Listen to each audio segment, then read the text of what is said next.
ఉపా కేసుపై మాజీ మావోయిస్టు నేత గాదా ఇన్నయ్యను అరెస్ట్ చేసిన ఎన్ఐఏ అధికారులు. అసలు ఈ ఉపా చట్టం ఏంటి, ఆ చట్టం ఏం చెప్తుందనేసి ఒకసారి వివరాల్లో చూద్దాం. సామాజిక ఉద్యమకారుడు మాజీ మావోయిస్టు నేత గాదా ఇన్నయ్యను పోలీసులు అదుపులోకి తీసుకున్నారు. మావోయిస్టు భావజాలాన్ని వ్యాప్తి చేస్తున్నందుకు గాను ఎన్ఐఏ జాతీయ దర్యాప్తు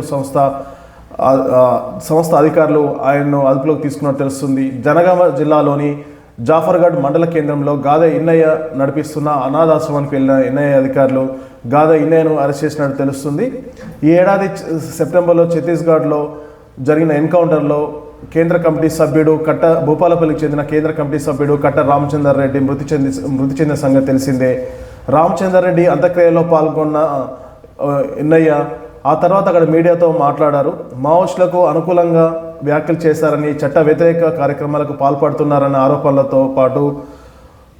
ఆరోపణలతో పోలీసులు ఈ ఇన్నయ్యపై ఉపా చట్టం కింద కేసు నమోదు చేసినట్టు తెలుస్తుంది.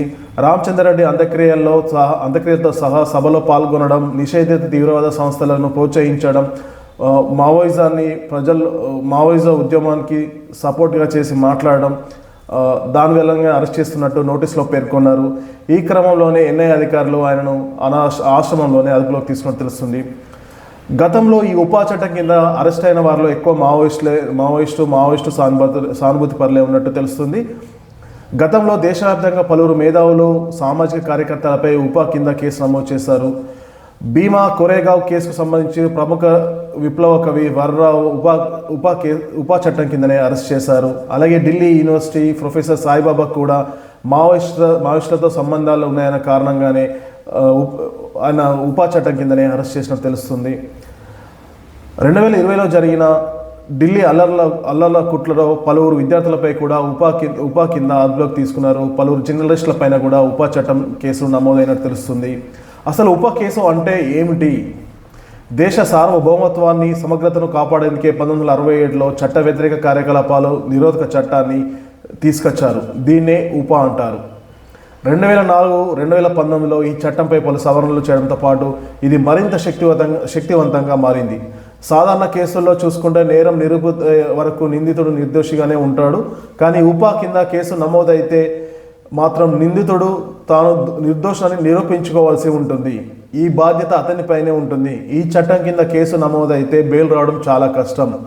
దేశానికి వ్యతిరేకంగా మాట్లాడడం, ఉగ్రవాదులకు అనుకూలంగా మాట్లాడడం, భారత నిషేధిత సంస్థలతో సంబంధాలు కొనసాగడం, హింసను ప్రేరేపించడం వంటివి చేస్తే ఉపా చట్టం కింద కేసు నమోదు చేస్తారు. ఇలాంటి ఆరోపణలతోనే విప్లవ కవి వర్రావు కూడా ఉపా చట్టం కిందనే అరెస్ట్ అయ్యారు. అటు ప్రొఫెసర్ ఆనంద్, గౌతమ్ నవాలాకా వంటి 16 మంది మేధావులు ఉపా చట్టం కిందనే అరెస్ట్ అయ్యారు. ఇందులో ఫాదర్ స్టాన్ స్వామి బెయిల్ రాకపోవడంతో అతను జైల్లోనే మరణించడం తీవ్ర దుమారం రేపింది. మాజీ ప్రొఫెసర్ జిఎస్ సాయిబాబా కూడా ఈ కేసులో అరెస్ట్ అయి బెయిల్పై బయటికి వచ్చాక ఆయన బయట మృతి చెందడం కలకలం రేగింది. ఇదిలా ఉండగా కేంద్ర హోంశాఖ గణాంకాల ప్రకారము 2018 నుంచి 2022 వరకు దేశవ్యాప్తంగా 5023 ఉపా కేసులు నమోదైనట్టు తెలుస్తుంది. దీని కింద 8947 మందిని అరెస్ట్ చేశారు. అయితే వీళ్ళలో నేరం నిరూపితమై శిక్ష పడుతున్నవారు కేవలం 3% లోపే ఉండడం గమనార్హం. అంటే మెజారిటీ ప్రజలు ఏళ్ల తరబడి విచారణ ఖైదీలుగా జైల్లోనే మగ్గిపోతున్నట్టు తెలుస్తుంది. శాంతి భద్రత కోసం ఇలాంటి కఠినమైన చట్టాలు అవసరమని ప్రభుత్వం వాదిస్తుంది. మరోవైపు ప్రభుత్వాన్ని ప్రశ్నించే వాళ్లను అణిచివేసేందుకే ఉపా చట్టాన్ని దుర్వినియోగం చేస్తున్నాయని ప్రతిపక్షాలు, వామపక్షాలు కూడా ప్రభుత్వంపై ఆగ్రహం వ్యక్తం చేస్తున్నాయి.